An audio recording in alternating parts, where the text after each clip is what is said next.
In Matthew chapter 17, Jesus takes Peter, James, and John up a high mountain where he is transfigured before them.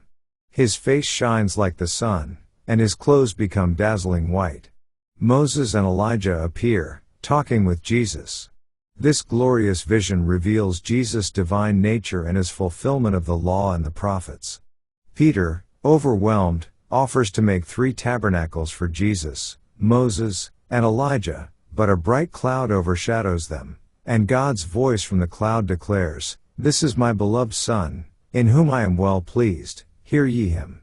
The disciples fall on their faces in fear, but Jesus comforts them, telling them not to be afraid. After descending the mountain, Jesus instructs the disciples to keep the vision private until he has risen from the dead, indicating his coming death and resurrection. When they return, they find the other disciples struggling to heal a boy possessed by a demon. Jesus rebukes the demon, healing the boy instantly. He then explains to his disciples that their failure to heal was due to their lack of faith and that such miracles require prayer and faith. Jesus also predicts his impending death, telling his disciples that the Son of Man will be delivered into the hands of men who will kill him, but he will rise again on the 3rd day. The disciples are deeply troubled by this prediction. In a separate incident, Jesus speaks about paying the temple tax. When asked if he will pay, Jesus tells Peter to catch a fish, which will have a coin in its mouth sufficient to pay the tax for both of them, demonstrating his authority over creation. The chapter highlights Jesus' divine glory, his authority over spiritual forces, and the necessity of faith and prayer. It also points forward to his sacrificial death and resurrection, underscoring the disciples' need to understand and accept his mission. Through these events, Matthew 17 deepens the disciples' understanding of who Jesus is and the challenges that lie ahead. Let's now read Matthew chapter 17. And after 6 days Jesus taketh Peter, James, and John his brother, and bringeth them up into an high mountain apart. And was transfigured before them, and his face did shine as the sun, and his raiment was white as the light. And, behold, there appeared unto them Moses and Elias talking with him.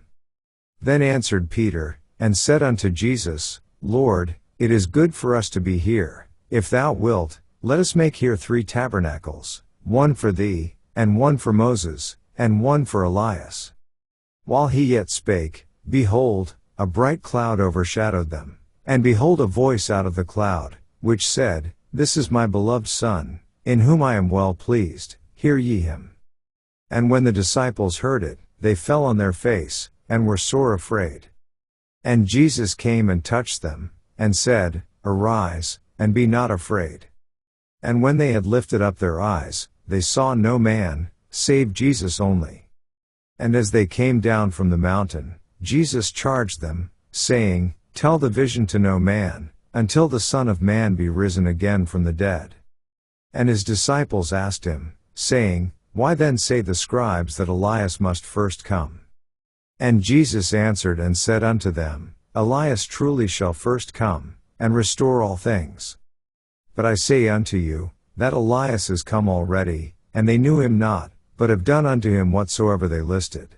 Likewise shall also the Son of Man suffer of them.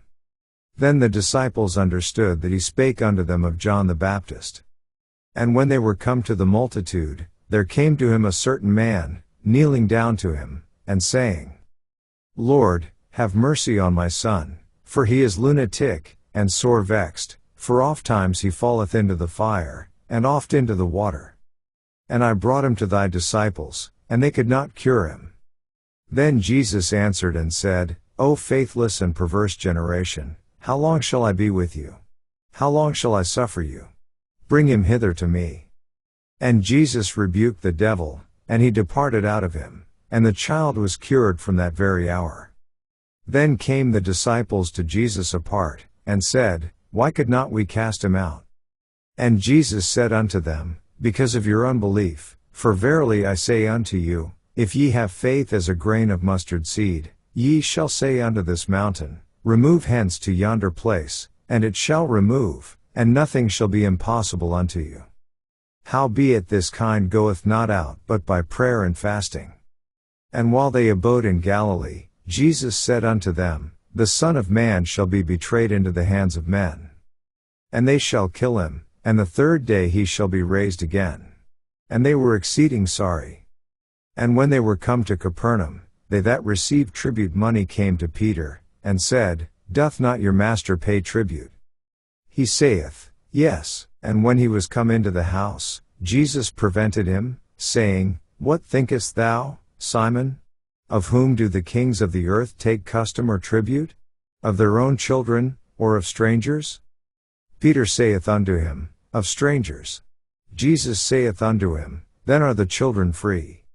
Notwithstanding, lest we should offend them, go thou to the sea, and cast an hook, and take up the fish that first cometh up, and when thou hast opened his mouth, thou shalt find a piece of money, that take, and give unto them for me and thee. This ends our reading of Matthew chapter 17.